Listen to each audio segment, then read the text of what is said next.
আসসালামু আলাইকুম প্রিয় চাকরি প্রত্যাশী ভাই এবং বোনেরা, এই মুহূর্তে যে যেখান থেকে আমাকে দেখতে পাচ্ছেন সবাইকে আন্তরিক অভিনন্দন এবং শুভেচ্ছা জানিয়ে শুরু করছি আজকের ভিডিও। বরাবরের মতো রিকোয়েস্ট থাকবে যে যেখান থেকে এই মুহূর্তে আমাকে দেখতে পাচ্ছেন প্লিজ এই ভিডিওতে একটা লাইক করে দিবেন এবং অবশ্যই চ্যানেলে প্রথমবার হয়ে থাকলে চ্যানেলটি সাবস্ক্রাইব করে পাশে থাকার জন্য বিনীত অনুরোধ জানাচ্ছি।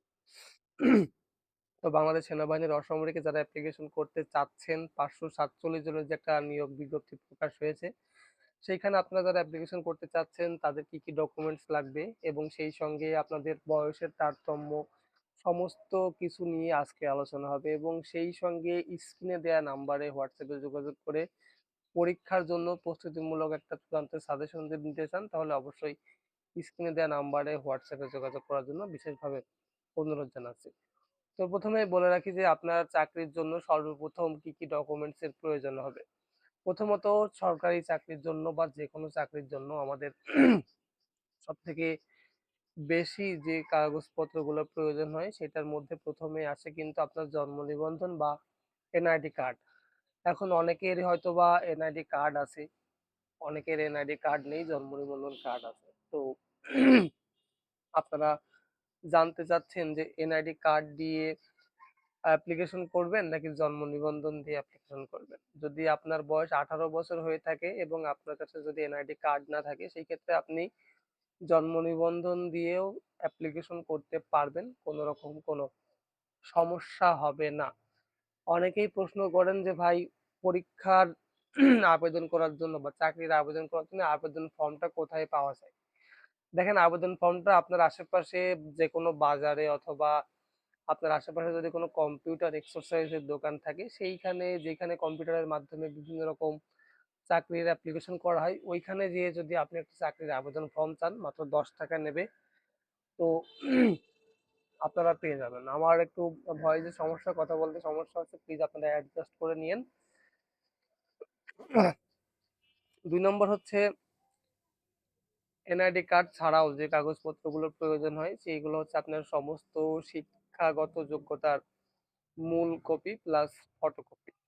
আপনি যখন অ্যাপ্লিকেশন করবেন অবশ্যই ফটোকপি দিয়ে অ্যাপ্লিকেশন করবেন এবং অ্যাপ্লিকেশন করার সময় কিন্তু অবশ্যই ওই ফটোকপিগুলা যথারীতি ফার্স্ট গেজেট অফিসার দ্বারা সত্যায়িত করে নেবেন। অনেকেই আছেন অ্যাপ্লিকেশন করেন শুধুমাত্র ওই ফটোকপি জমা দেন, যার কারণে আপনার অ্যাপ্লিকেশনটা অ্যাপ্রুভ হয় না। ভুল ভ্রান্তির কারণে কিন্তু অনেক অ্যাপ্লিকেশন বাদ পড়ে যায়। গত নিয়োগে আমি আপনাদেরকে বলেছিলাম যে অনেকেই আমার কাছে প্রশ্ন করেছিলেন যে ভাই আমি তো অ্যাপ্লিকেশন করেছি বাট আমার অ্যাপ্লিকেশনটা এখনো কেন আসলো না। দেখেন, অ্যাপ্লিকেশন যখন আপনি চাকরির জন্য করবেন 100% আপনার ওই অ্যাপ্লিকেশনটা সঠিক হতে হবে। আপনি যদি কোনো রকম কাটাছেঁড়া করেন, কোনো ডকুমেন্টস কম দেন বা সত্যায়িত করে না দেন সেই ক্ষেত্রে কিন্তু আপনার আবেদনপত্রটি বাতিল বলেই গণ্য করবে কর্তৃপক্ষ। এবং চেষ্টা করবেন, এখনো অনেকেই চিন্তা করতেছেন যে এখনো 1 মাস দেরি আছে অ্যাপ্লিকেশন করার। দেখেন ভাই, 1 মাস দেরি নেই। ওইখানে যদি আপনি নিয়োগ বিজ্ঞপ্তিটা ভালো করে পড়ে দেখেন, লেখা আছে 23শে জুলাইয়ের মধ্যে আপনার অ্যাপ্লিকেশনটা যে ইউনিটের অনুকূলে আপনি অ্যাপ্লিকেশন করবেন সেইখানে পৌঁছাতে হবে। তো 1 মাসের মধ্যে আপনার আবেদন পৌঁছাতে হবে। অনেকেই আছেন যে এই সমস্ত কিছু চিন্তা ভাবনা করেন যে অ্যাপ্লিকেশন করবেন কি করবেন না, করবেন কি করবেন না। তো তাদের উদ্দেশ্যে একটা কথা বলবো যে ভাই ওই লাস্টে অ্যাপ্লিকেশন করার কোনো প্রয়োজন নেই। যদি আপনার একটা সরকারি চাকরির খুব প্রয়োজন হয় তাহলে যদি আপনি সেই সরকারি চাকরির জন্য আগ্রহী থাকেন নিজ থেকে তাহলে আগে থেকে অ্যাপ্লিকেশন করে ফেলেন এবং অ্যাপ্লিকেশনটা আপনারা বাংলাদেশের যে কোনো জেলার মানুষ যে কোনো জায়গায় করতে পারবেন। একজন ব্যক্তি একাধিক জায়গায় অ্যাপ্লিকেশন করবেন। আমি আপনাদেরকে একটা জিনিস সাজেস্ট করতে চাই যে কেউ কখনো একটাতে অ্যাপ্লিকেশন করে বসে থাকবেন না। যেহেতু সুযোগ আছে, কোনো জেলা কোটা নেই, আপনারা চাইলে যে কোনো জায়গায় অ্যাপ্লিকেশন করতে পারেন। আপনার বাড়ি যদি দেখা যাচ্ছে চট্টগ্রাম বা ঢাকার আশেপাশে হয় তাহলে চট্টগ্রাম এবং ঢাকায় বিভিন্ন ইউনিটে আপনি অ্যাপ্লিকেশন করবেন এবং আপনার বাসা যদি উত্তরবঙ্গে হয় যেমন রংপুর বা রংপুর, দিনাজপুর এই সমস্ত এলাকায় হলেও কিন্তু আপনি ওই আশেপাশে বগুড়া, নাটোর, তারপরে আপনার এরকম আশেপাশে যদি যতগুলো ক্যান্টনমেন্ট আছে সবগুলো ক্যান্টনমেন্টে কিন্তু আপনি একাধিক পদে অ্যাপ্লিকেশন করে ফেলবেন। তা নাহলে কিন্তু পরে পরবর্তীতে পস্তাবেন। এবং যারা ২-১ বার পরীক্ষা দিয়েছেন, পরীক্ষা কেমন হয়, পরীক্ষার আসলে পরিবেশটা কেমন, প্রশ্নপত্র কেমন, অনেকেই হয়তো জানেন।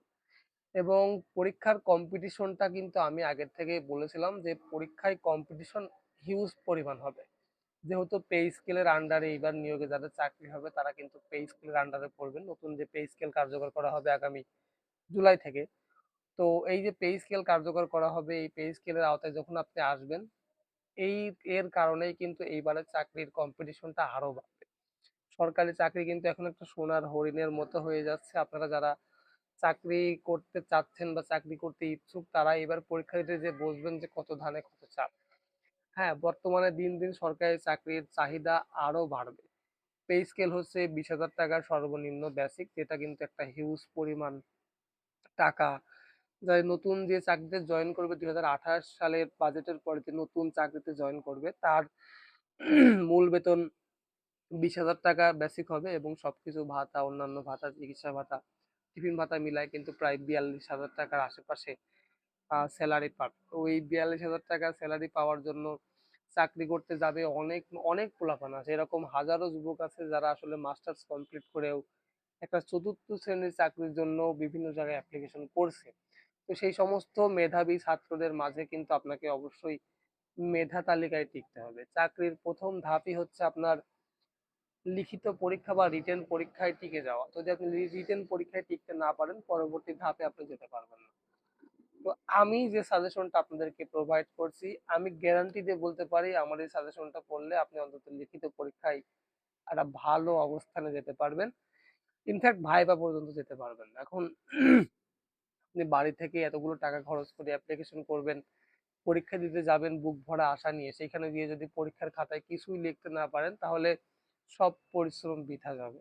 সামান্য কিছু অর্থ দিয়ে যদি আপনি আমার থেকে একটা সাজেশন ক্রয় করেন তাহলে অবশ্যই পরীক্ষার খাতায় অনেক ভালো কিছু করতে পারবেন এবং আমি আপনাদের গ্যারান্টি দিচ্ছি আপনি ভাইবা পর্যন্ত বেশ অনায়াসেই যেতে পারবেন। পরবর্তীতে ভাইবা বোর্ডে সম্পূর্ণ আপনার নিজের উপস্থিত বুদ্ধি এবং আপনার পার্সোনালিটির উপরে রেজাল্ট, আপনি আপনার নিজের উপরে রেজাল্ট করবেন। তো বাকিটা সেটা উপর আল্লাহ এবং আপনার নিজের মধ্যে। তো লিখিত পরীক্ষায় উত্তীর্ণ হওয়ার দায়িত্ব আপনারা যদি আমার উপর ছেড়ে দিতে চান তাহলে অবশ্যই স্ক্রিনে নাম্বারে হোয়াটসঅ্যাপে যোগাযোগ করবেন। অরিজিনাল অথেন্টিক একটা সাজেশন আমি আপনাদেরকে প্রোভাইড করে থাকবো ইনশাল্লাহ। তো বেশি কথা বাড়ালে আসলে অনেক কথাই বলার আরো দরকার ছিল, বাট ভিডিও অনেক লম্বা হয়ে যাবে। আস্তে আস্তে আরো ভিডিও আসবে। আপনারা অনেকেই অনেক ট্রেড সম্পর্কে জানতে চেয়েছেন। এই সমস্ত ট্রেড সম্পর্কে আমি অনেক আগে ভিডিও বানিয়েছি আমার চ্যানেলে। অনেক ভিডিও আছে। আপনারা দেখে নিয়েন। আর তারপরেও আমি একটু অসুস্থ। আমার আসলে অনেকদিন ধরেই আমার কাশি। তো যার জন্য কথা বলতেও সমস্যা হচ্ছে। ভিডিও ঐরকমই বানালাম। শেষ পর্যন্ত যারা ভিডিও দেখেছেন তারা বুঝতে পেরেছেন যে আমি কি বোঝাইতে চেয়েছি। আহ খুব দ্রুত সময়ের মধ্যে আপনারা অ্যাপ্লিকেশন করে ফেলেন এবং খুব দ্রুত সময়ের মধ্যে চাকরির জন্য প্রিপারেশন নেন। এখন এই চাকরিটা হচ্ছে সোনার হরিণের মতো। পে স্কেলের আন্ডারে যেহেতু এই চাকরিটা হবে, তো আসলে চাকরিটা এখন সোনার হরিণের থেকেও বেশি দুঃসাধ্য একটা ব্যাপার হয়ে গেছে। এই চাকরি যারা পেতে চান তারা অবশ্যই দ্রুত সময়ের মধ্যে নিজেকে প্রস্তুতি গ্রহণ করুন এবং প্রস্তুতি নেওয়ার জন্য একটা চূড়ান্ত সাজেশন আপনার খুব খুব প্রয়োজন। অবশ্যই স্ক্রিনে নাম্বারে হোয়াটসঅ্যাপে যোগাযোগ করবেন। অরিজিনাল অথেন্টিক একটা সাজেশন আমি খুব কষ্ট করে আপনাদের জন্য তৈরি করেছি। খুব স্বল্প মূল্যে ইনশাল্লাহ আমি আপনাদের মাঝে এটা দেওয়ার চেষ্টা করব। তো আজ আর বেশি কথা বাড়াচ্ছি না। পরবর্তী ভিডিও দেখার আমন্ত্রণ জানিয়ে আমি রাজ আজকের মতো এখানে বিদায় নিচ্ছি। সবাই ভালো থাকবেন, সুস্থ থাকবেন। আল্লাহ হাফেজ।